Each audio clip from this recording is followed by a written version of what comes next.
Assalamu alaikum wa rahmatullahi wa barakatuh. To some and peace out to the rest of you. Black Heart Son, I'm black and again asking you to hit that share button. You know why. Let me go ahead and just make you understand right quick this. This message is not going to be terribly peaceful towards Gulf Arabs or really towards Arabs in general. But I also want to make black people aware of something.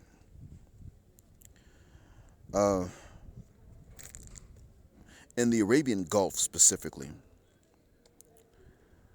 there is no dangerous racism, no hateful racism, but there is a subconscious racism.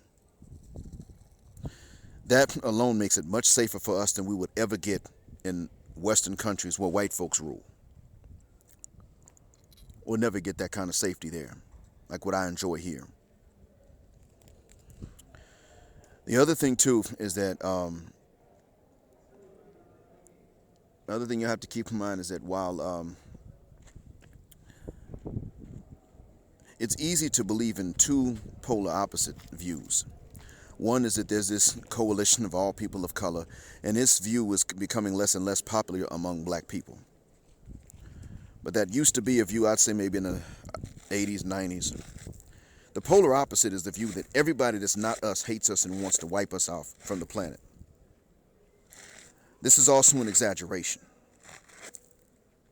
The real truth is that everybody does not want to necessarily wipe us off, wipe us out. There are certain groups we cannot live with. East Indians are one of them. Pakistanis are another. Afghans are another. If we do live with them, we have to be in power and they can't. End of story. By the way, where I am in the Gulf, there is racism, but it's not dangerous. It's not violent. It is subconscious, and it is devoid of hatred. But they still call us abid, which is the plural form for slave. They call us slaves, and I have to tell them, I don't really care that you don't mean the word slave anymore, that you don't mean somebody's owned by another person. Using that word for our race is an insult. You need to go back there and come up with a term to insult white people and fit the guck out of our faces. Because I'm going to call you terrorists and kidnappers, and if you retaliate for that, I'm going to retaliate for calling me Abd. I had a conversation yesterday with one student. He said that back in Muhammad's time, the women of Egypt were famous for their beauty, and he was offering this as evidence that at that time the Egyptians were not black. I said to him, what the cuss word does beauty have to do with not being black? Are you stupid? And this guy's darker than me. A few minutes later, when I was leaving to go on my break, another student said to me, Dr. Blackheart, I heard your wife's from Africa. I said, yeah, that's right. Why would you marry an African? Two other students were standing next to him. Both of them are sharp students, in English and in other subjects. One said, A'udhu billah, meaning I seek refuge in Allah. He was saying, I seek refuge from this guy's ignorance. The other one said, Astaghfirullah. Now that means I seek Allah's forgiveness.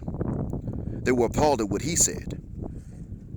One of those two students then turned to him and said, why not, fatso?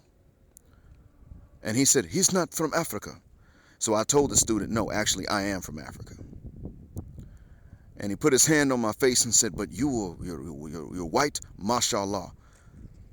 And I turned my head away and I said, hey, first off, dude, you don't grab a man's face like that. I don't do that to you.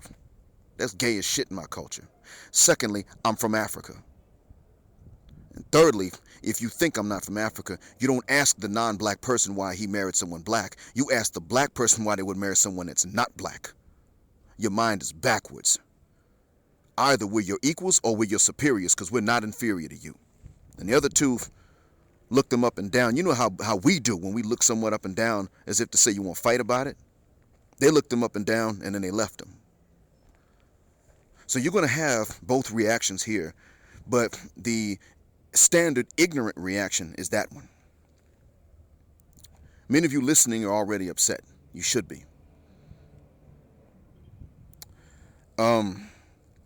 Today, a black student came to me. Dr. Blackheart, Shlonuk, which means what's your color. But what it really means is how are you doing. The literal meaning is what's your color. So I said, hey man, and I saw the ignorant student from yesterday. So I turned back to the student in front of me, and I answered him literally. And I said, well, today my color's bronze, tomorrow brown, next I'll be jet black, inshallah. Now I'm saying this as a statement of pride. He didn't know what I meant. He was like, are you sick? And I told him, well, I actually am kind of sick. But I'm going to tell you why I said what I said in a little bit. Then I explained it to him a few minutes later. He got it. But this led to a discussion between three of us.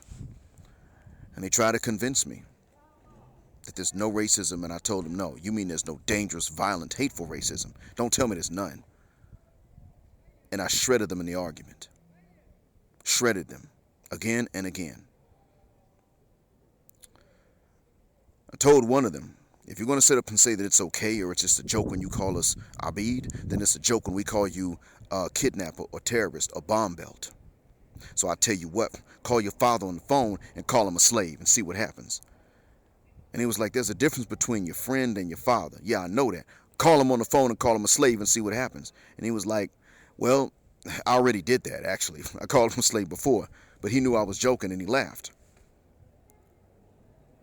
So I said to him, in that case, if that's really true, then you've proven your own point.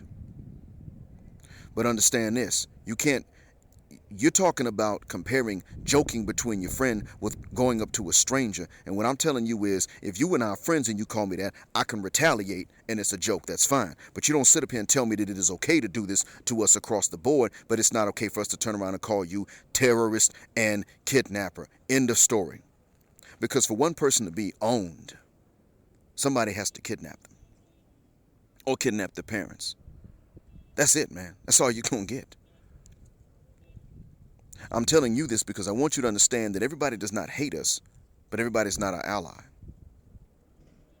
I want you to understand that the truth is very complicated and somewhere in between, but you're only going to know which group of people is going to have which relationship with us by going and traveling to these areas.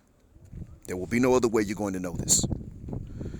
And so that being said, you have to keep in mind that you're already listening to me from the West, and you know what's dangerous there.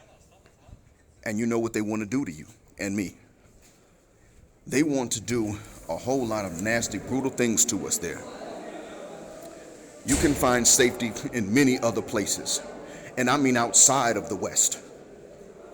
And probably affluence if you save up enough and go when you get started.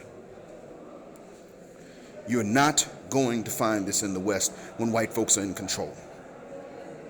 But if you want to know, you're going to have to do one or two things. Either you go and you move yourself and you find out who's who and who they are to us specifically, or you ask someone who does know, of which I'm only one example. But if you were staying there in the West, I want you niggas to stop and shut the fuck up and quit trying to tell us what you don't know. All right, I think I've said enough. So, the blackest man on social media signing black out. Assalamu alaikum, black male power.